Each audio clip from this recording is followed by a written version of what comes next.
La gravité du sujet est annoncée par le fait que l'anatomopathologiste prend la parole d'abord. Je pense qu'elle va nous expliquer ce qu'il y a à la fois d'insidieux et de structurel dans les maladies génétiques qui peuvent trouver, les maladies héréditaires qui peuvent conduire à des arrêts cardiaques chez les jeunes.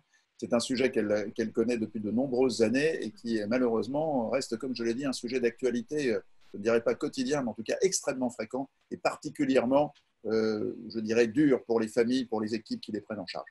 Madame Rambaud, vous en dites un peu plus? Merci, oui, bien sûr. Enfin, je vais essayer du point de vue de la NAPAT, bien sûr. Donc, la mort subite du sujet jeune, c'est quand même, comme l'a dit Pierre Carly, un sujet qui est très fréquent pour nous à NAPAT. Et on peut avoir déjà comme un problème de définition. La définition, c'est une définition de médecine légale. Mort subite, c'est une mort qui survient très rapidement, en moins de 24 heures, chez un sujet qui était jusque-là bien portant et qui n'avait pas de symptomatologie ou qu'une symptomatologie bénigne. Mort subite, définition médico-légale, c'est donc ce que je vous disais, avec le point important qui est qu'à partir du moment où on dit mort subite, on dit qu'il s'agit d'une mort naturelle, ce qui permet pour nous de distinguer ces morts naturelles des morts violentes et des morts d'origine inconnue.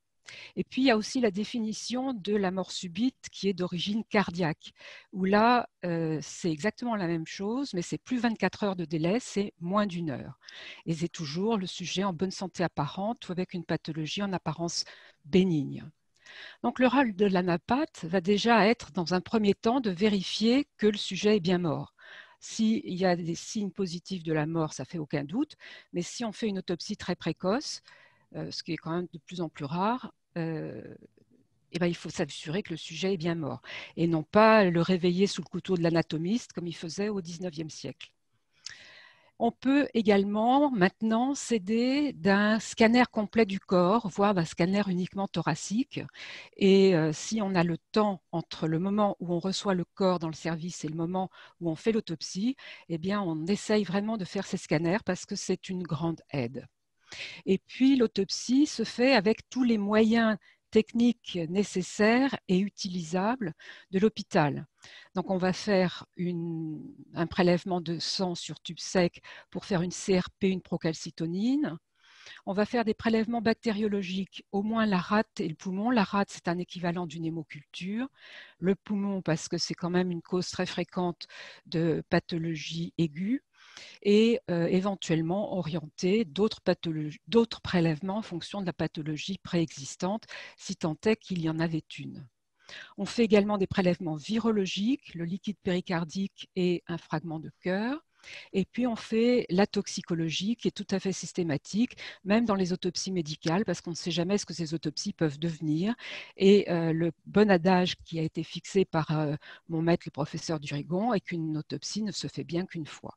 Donc on fait tous les prélèvements qui pourraient être nécessaires maintenant et par la suite.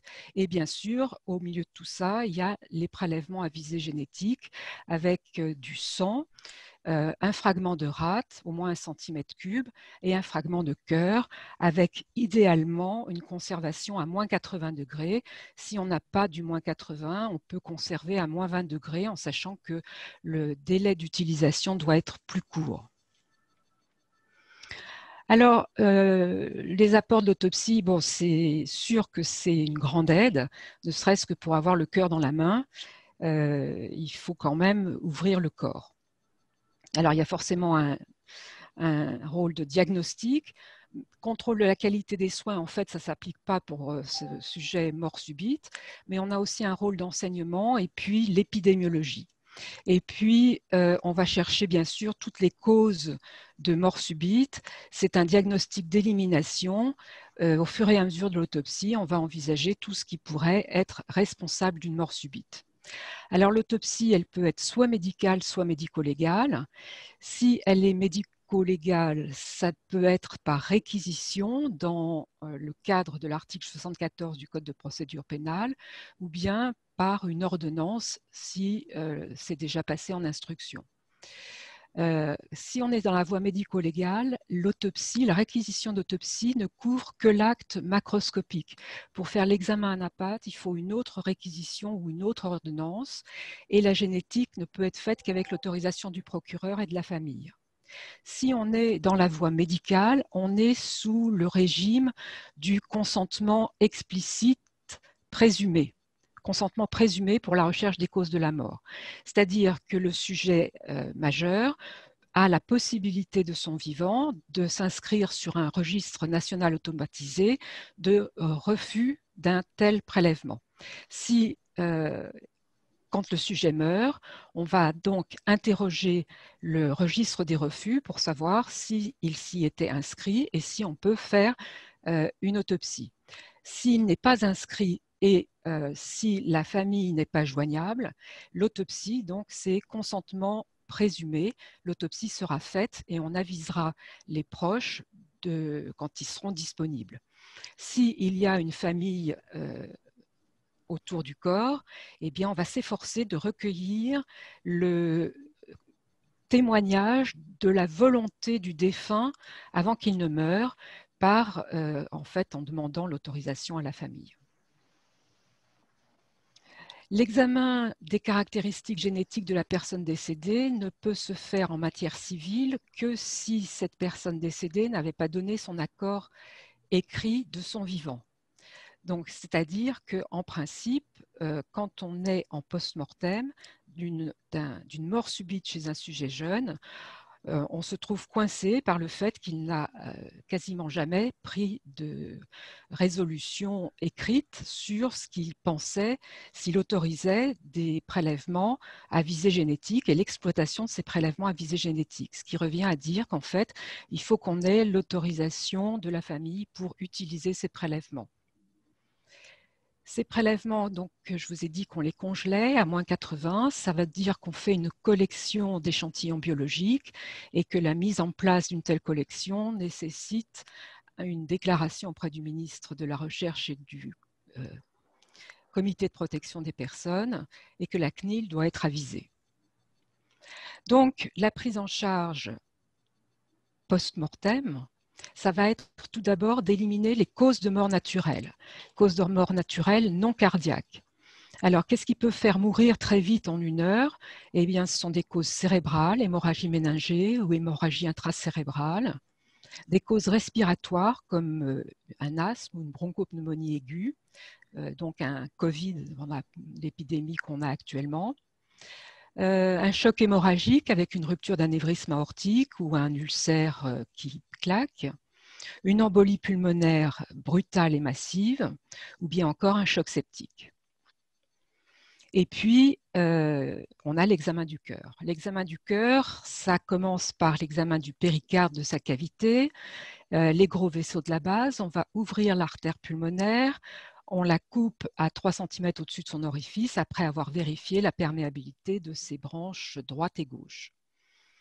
Les veines pulmonaires sont ouvertes, puis sont coupées. On ouvre ensuite la veine cave supérieure, la veine cave inférieure. On ouvre l'oreillette droite, on ouvre l'oreillette gauche, sans oublier les auricules parce qu'il peut y avoir des thromboses à l'intérieur qui peuvent avoir envoyé des petites migrations. On va regarder le septum interauriculaire, vérifier le foramen ovale, puis examiner les valves mitrales, tricuspides et vérifier l'intégrité des muscles papillaires et des cordages. On va inspecter l'aorte, l'artère pulmonaire, les valves aortiques et pulmonaires et vérifier l'origine des artères coronaires, comment est l'ostium, est-ce qu'il est bien perméable ou est-ce qu'il a déjà une lésion athéromateuse. On va ensuite regarder les coronaires en faisant des sections tous les 3 mm sur les 3 principales coronaires de façon à vérifier leur perméabilité et la présence éventuelle de plaques athéromateuses et ou de thrombus, voire d'obstruction complète de cette coronaire.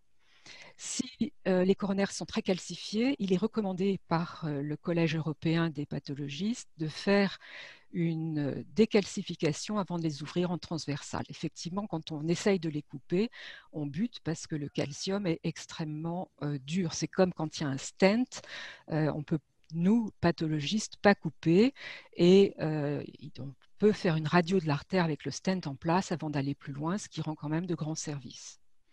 Et puis, s'il y a des pontages, on va les examiner pareil avec des coupes transverses et tout particulièrement les anastomoses avec le vaisseau d'origine.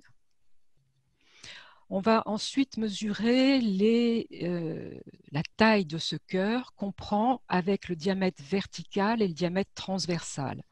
Alors, le diamètre vertical, c'est à partir du sillon auriculo-ventriculaire, on mesure la taille de ce cœur jusqu'à l'apex.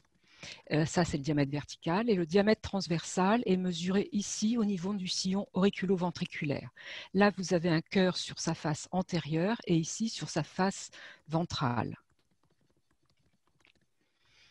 Ensuite, les ventricules vont être ouverts. Là, ça suppose qu'on a déjà examiné les coronaires, donc c'est fait. On va faire une section des ventricules au tiers moyen. Biventriculaire, donc parallèle au sillon auriculo-ventriculaire. Et on va ensuite faire des coupes tous les centimètres jusqu'à l'apex, de façon à voir non seulement la taille des cavités, mais également l'aspect du myocarde. Bien sûr, il faut que le cœur soit vidé de son sang, donc c'est pour ça que l'examen se fait sur des cœurs, préférentiellement sur des cœurs frais.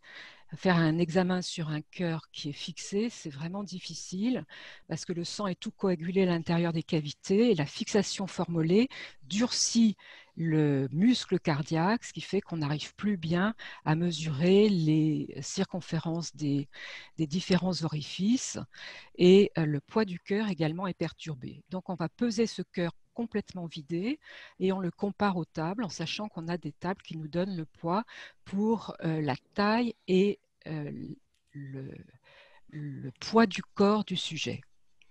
On mesure l'épaisseur libre du ventricule gauche et du ventricule droit, celle du septum, bien sûr sans les trabécules, et on va ouvrir les cavités en suivant le trajet du sang afin de mesurer la circonférence des valves auriculo-ventriculaires. Alors, si le pathologiste qui est en charge n'a pas bien l'habitude de l'examen d'un cœur frais, il peut toujours fixer ce cœur dans le formol et l'envoyer à un pathologiste référent qui fera l'examen du cœur après fixation formolée. Mais comme je vous ai dit, ce n'est pas l'idéal parce qu'on a plein d'artefacts de fixation. Et bien sûr, on fait des photographies à tous les stades de façon à ce que, surtout maintenant que c'est du numérique, c'est tellement facile à pouvoir iconographier toutes les lésions que l'on voit. Ensuite, sur les tranches de section, on va iconographier toute la paroi ventriculaire gauche en prenant un prélèvement antérieur, un prélèvement médium et un prélèvement postérieur de cette paroi ventriculaire gauche. On fait exactement la même chose pour la paroi ventriculaire droite avec un prélèvement à cheval sur la jonction entre la paroi antérieure du ventricule droit et le septum, qui fait partie du triangle d'or des cardiomyopathies arythmogènes du ventricule droit. Et puis on va iconographier, bien sûr, toute la paroi ventriculaire droite, antérieure, latérale et postérieure. On fait pareil avec le septum, un prélèvement de septum antérieur, un prélèvement moyen et un prélèvement postérieur. Et on complète, on fait ça systématiquement avec un prélèvement dans l'axe de la chambre de chasse de l'artère pulmonaire à visée iconographique donc de cette chambre de chasse à la recherche des pathologies ventriculaires droites. On peut aussi, alors je vous ai parlé de la radiographie du scanner corps entier, mais on peut aussi faire ces examens sur juste le cœur.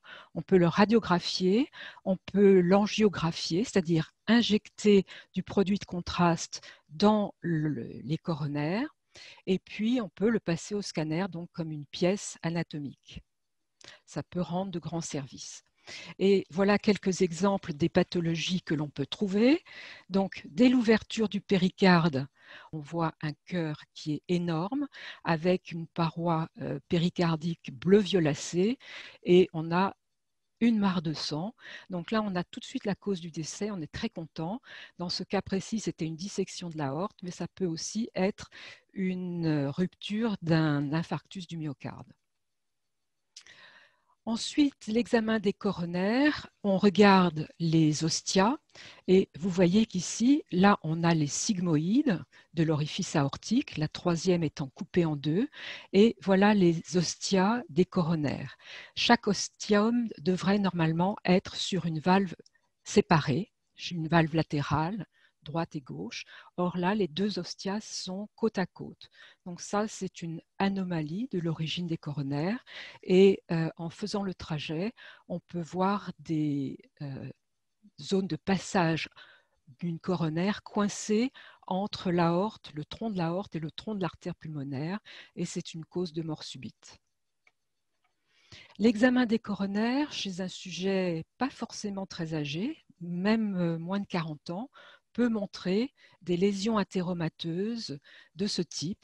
La coronaire, donc, c'est tout ce petit vaisseau qui est là, enfin un petit gros vaisseau quand même.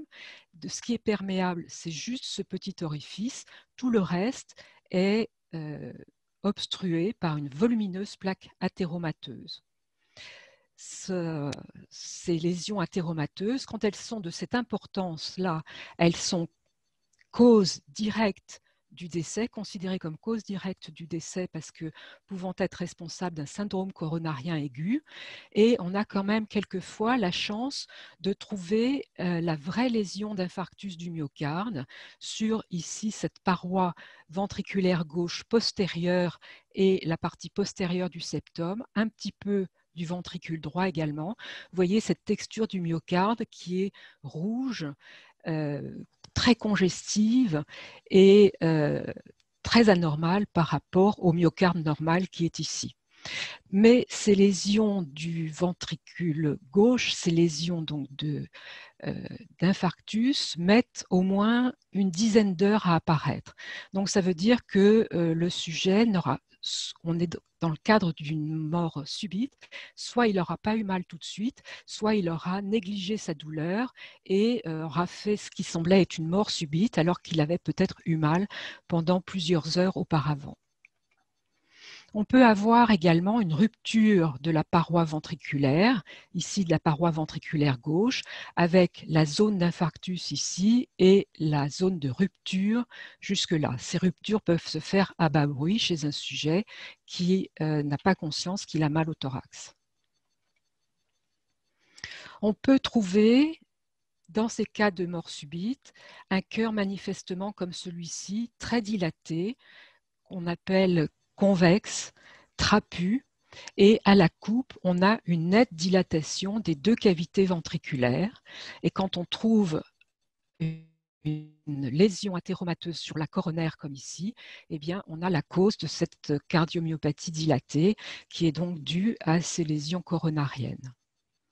Mais la cardiomyopathie dilatée, comme celle que vous voyez à gauche, avec cette cavité ventriculaire droite extrêmement distendue, dilatation de la cavité ventriculaire gauche, peut être due à une cardiomyopathie arythmogénique ventriculaire droite.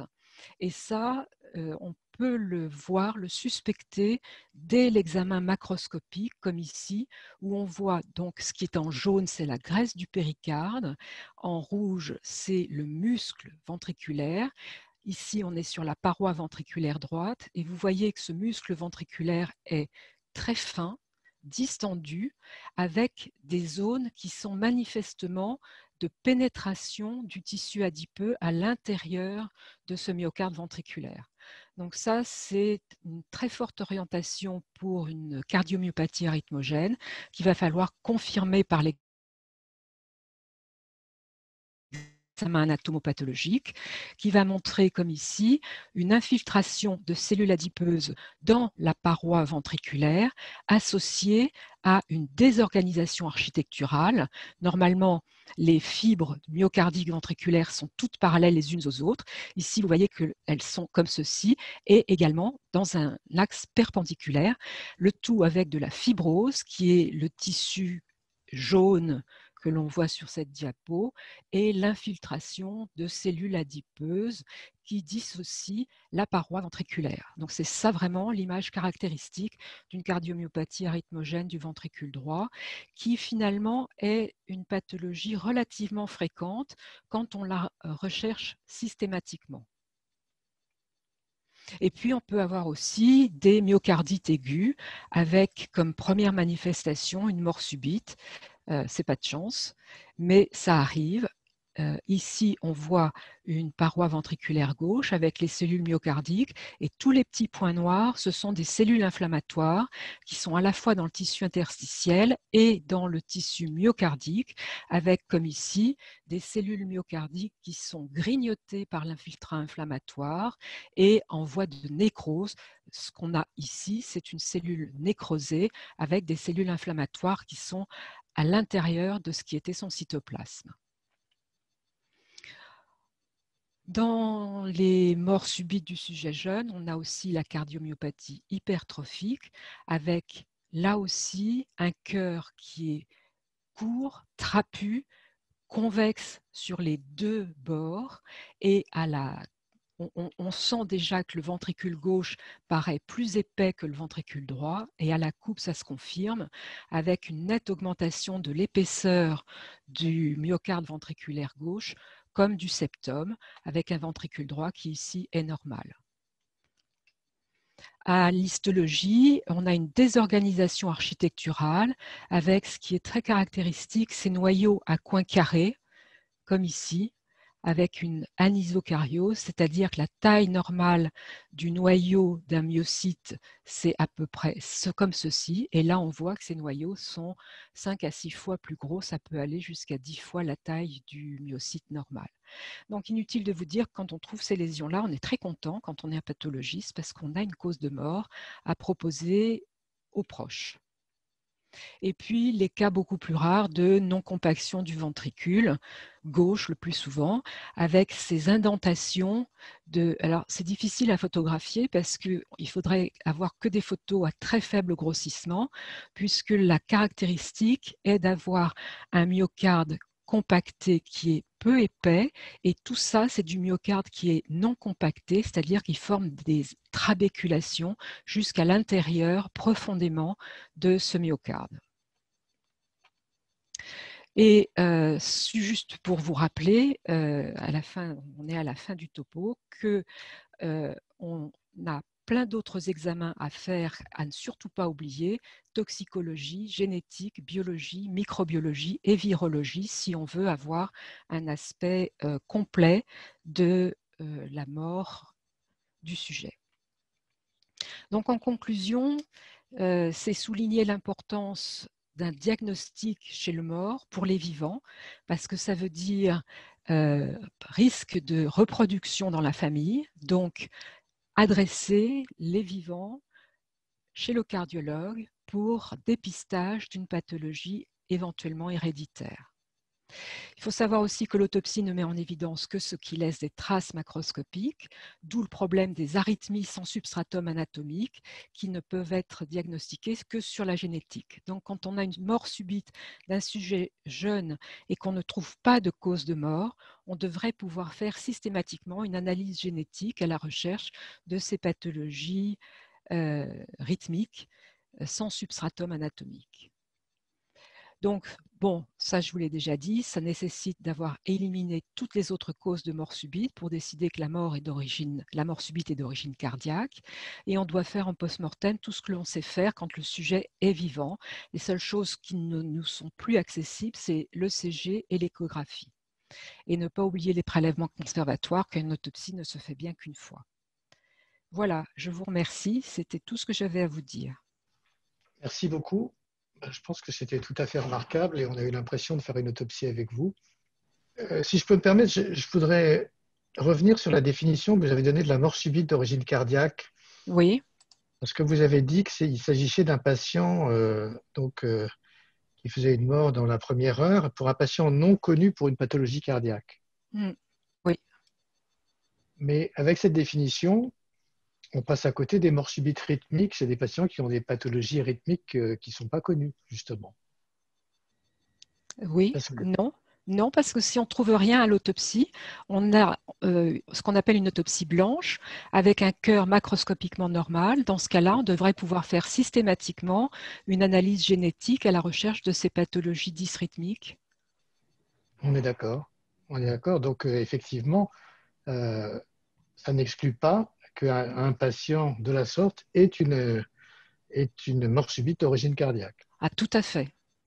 Tout à fait. C'est la grosse difficulté et c'est pour ça que les pathologies sont quelquefois pris en défaut parce qu'on ne fait pas suffisamment de prélèvements congélation pour l'examen génétique ultérieur. Et quand on ne les a pas, c'est vrai qu'on se ferme la porte à ce diagnostic de toutes les pathologies rythmiques.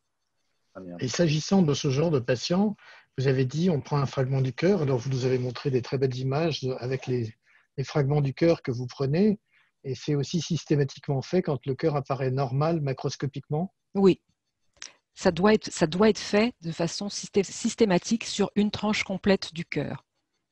De toute façon, on ne peut dire que le cœur est normal que quand on a fait l'examen anapath microscopique en plus de l'examen macroscopique. Donc, tant qu'on n'a pas le complet, parce que la cardiomyopathie rythmogène, par exemple, elle peut être, comme c'est une maladie évolutive, ne toucher qu'une petite zone et pas toute l'étendue du ventricule droit. Et donc, si on ne fait pas des prélèvements étagés et réguliers sur toute la paroi du ventricule droit, on peut passer à côté facilement.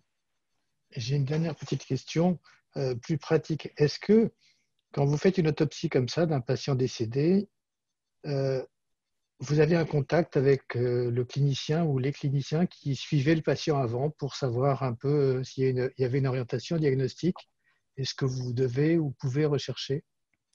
Alors, la difficulté, s'il y a un clinicien qui est intervenu dans le circuit du sujet, oui, c'est même salvateur parce qu'on est très content d'avoir des données cliniques. Le problème de la mort subite du sujet jeune, c'est que quelquefois, il a eu comme seul interlocuteur médical que l'urgentiste.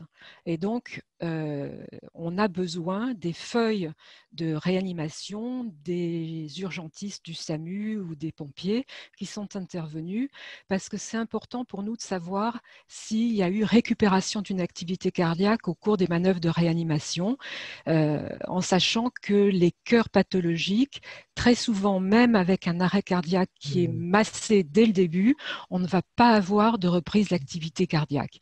Et ça, pour nous, c'est un argument qui est important en faveur d'une pathologie cardiaque sous-jacente. Bien. Antoine, nous avons pas mal de questions qui arrivent sur le chat pour Madame Vas-y. Rambaud. Et donc, alors il y a des questions très techniques et puis aussi il y a les manifestations de votre fan club avec beaucoup de remerciements sur la qualité de l'exposé, tous ces éléments. Ça fait toujours plaisir.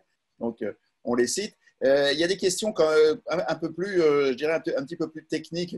En particulier, il y en a une sur le myocarde non compacté. Est-ce que dans le myocarde non compacté, nous demande Grégoire, est-ce que les caractéristiques, les noyaux par exemple, sont modifiés comme dans la cardiomyopathie hypertrophique? Non. Il n'y a pas le myocarde non compacté dans les non-compactions. Les fibres musculaires sont normales. Bien. On a aussi une question de Madame Gangebach sur la fibrose isolée du VD. Est-ce que ça a une interprétation pour vous? C'est quelque chose de précis? Fibrose isolée du VD, pour moi, c'est une variante de la cardiomyopathie arythmogène du VD, où on peut ne pas avoir encore beaucoup d'infiltration adipeuse, mais le fait qu'il y ait une fibrose est extrêmement pathologique. Donc c'est, je pense, une variable dans l'étendue du spectre anatomique de la cardiomyopathie arythmogène du Très bien. Alors, nous avons aussi ventricule droit. des questions qui arrivent sur alors, une infiltration graisseuse isolée du VD, c'est possible? Ça vous dit quelque chose? Oui, oui, c'est possible et c'est très fréquent chez le sujet qui prend de l'âge, d'autant plus qu'il peut avoir un peu une prise de poids parallèle.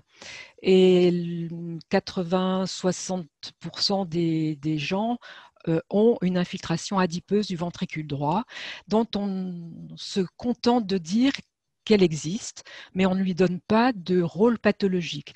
Pour le reconnaître, cette infiltration adipeuse comme pathologique, il faut impérativement qu'il y ait une infiltration fibreuse associée, une Oui, prolifération fibreuse associée. après, hein, est-ce que pour lui donner un rôle pathologique, il faut donc qu'il y ait une fibrose associée? Il faut qu'il y ait de la fibrose associée, obligatoirement. Très bien. C'est des choses qu'on voit chez les sujets jeunes, moins de 40 ans, ou c'est plutôt la cardiomyopathie qui a évolué chez l'hypertendu de plus de 60? La cardiomyopathie arythmogène du VD, moi j'en trouve même chez les bébés, mais comme c'est une maladie évolutive, on a un seul foyer, quelquefois, qui est visible. C'est-à-dire qu'on ne va pas avoir chez le sujet adulte, on peut avoir ces cardiomyopathies dilatées avec le VD qui est vraiment distendu, dû à la pathologie du muscle lui-même. Chez le nourrisson, quand on a ce type de pathologie, ça va être un foyer et on sait que même un seul foyer est significatif. C'est pour ça qu'il faut vraiment faire une iconographie complète de toute la paroi ventriculaire droite, tout particulièrement la paroi antérieure à la zone de jonction avec le septum. Très bien. J'ai une question de néophyte maintenant, vraiment de néophyte. Vous avez parlé tout à l'heure de la proportion, je dirais, d'autopsie blanche. Est-ce que c'est vraiment quelque chose qui se produit? Parce qu'avec visiblement la précision que vous avez, est-ce que ça existe vraiment des comptes rendus où vous allez dire, bah, je ne sais pas ce qu'il a eu, c'est probablement rythmique, on va le chercher après. C'est fréquent ou pas? C'est relativement fréquent, je dirais 20 à 30% des cas, à peu près. Oui, c'est ça, 20 à 30% des cas. Alors, il y a beaucoup de questions aussi sur les morts subites à domicile et sur la possibilité d'avoir plus d'autopsies chez les patients. Je pense que c'est par comparaison aux États-Unis où c'est fait systématiquement. Mm. Qu'est-ce que vous pensez de ça? Est-ce qu'il faut être proactif vis-à-vis des familles? Il est bien clair qu'il y aura toujours, surtout pour un sujet jeune et la survenue d'une mort subite dans un contexte de jeune, elle conduit assez rapidement, je pense, à réaliser des examens et souvent le PJ saisit lui-même, ne serait-ce que de principe. Mais est-ce que vous pensez qu'on peut aller plus loin dans la pratique des autopsies? Est-ce que ça peut avoir un intérêt important pour ce sujet en France? Je pense que ça a un intérêt capital. Si on pouvait être… Mais en règle générale, mort subite d'un sujet jeune, ça va être identifié par le parquet du tribunal, par un OPJ, un officier de police judiciaire qui va être appelé sur les lieux, et ça va devenir médico-légal, parce que il y a un intérêt de la société à ne pas laisser un sujet mort, jeune, sans qu'on sache de quoi il est mort. Donc, normalement, ça devient une autopsie médico-légale. Toujours, oui, je confirme, hein, c'est notre expérience de terrain.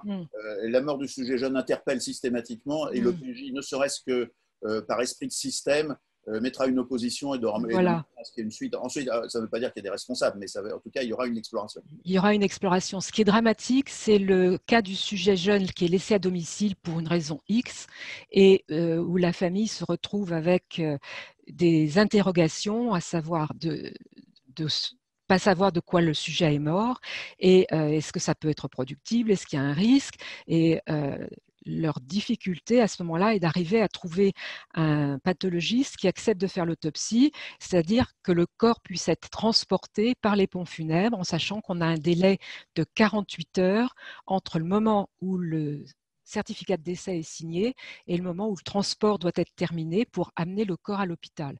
Alors pour peu que ça se produise un vendredi soir, c'est un peu acrobatique. C'est pour ça qu'il est vraiment important que les équipes du SAMU, si jamais l'OPJ ne s'est pas saisie du dossier, puissent amener le corps jusqu'à des urgences, de façon à ce que le corps soit déjà dans un milieu hospitalier et que pour demander l'autopsie, on puisse passer j'allais dire uniquement par l'urgentiste de garde qui va recevoir ce corps. Alors je sais que normalement on ne peut pas transporter des corps morts, mais je ne sais, on le fait pour la mort inattendue du nourrisson Oui. et je pense qu'il y a un réel intérêt à le C'est un élément. faire pour les enfants jusqu'à l'âge de 6 ans. Et pour les adultes jeunes, je pense que c'est extrêmement important et qu'on devrait évoluer vers une prise en charge plus large que ce qui est fait à l'heure actuelle.